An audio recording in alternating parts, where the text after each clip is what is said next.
আজ সন্ধ্যাবেলায় বেরিয়ে পড়েছিলাম আমাদের বাড়ির কাছাকাছি। শুনলাম নাকি একটা ক্যাফে ওপেন হয়েছে, তাও আবার আমবাগানের মধ্যে। শোনা মাত্রই বান্ধবীকে নিয়ে পৌঁছে গেলাম দেখতে। গিয়ে দেখলাম এখনও ওনাদের পুরোপুরি কাজ কমপ্লিট হয়নি, তবে ক্যাফেটা ওপেন আছে, খাবার দাবার সবই পাওয়া যাচ্ছে।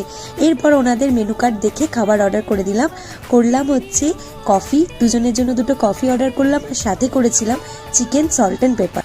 এই সদ্য ওপেন হওয়া ক্যাফেটার মধ্যে মেনু কার্ডে দেখলাম অনেক অপশন ছিল, যেমন চাউমিন, এগ রোল, মোমো, অনেক কিছু ছিল। তবে আমরা কফিটাই অর্ডার করলাম। প্রথম দিন এসেছি, আগে প্রথমে টেস্ট করার পালা, তো কফি দিয়েই শুরু করলাম। কফিটা কিন্তু বেশ ভালো ছিল খেতে। এরপর ট্রাই করে নিলাম চিকেন সল্ট অ্যান্ড পেপার।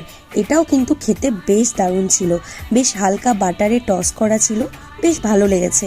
আর এই ক্যাফেটা যখন পুরোপুরি কমপ্লিট হয়ে যাবে, দেখতে কিন্তু আরও বেশি সুন্দর লাগবে।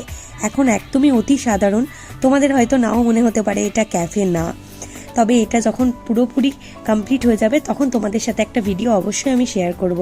তো আজকের ভিডিওটা তোমাদের কেমন লাগলো অবশ্যই আমাকে কিন্তু কমেন্ট করে জানিও। আর তোমাদের সাথে প্রতিদিনই চেষ্টা করব ছোট ছোট ব্লগ আমি শেয়ার করার।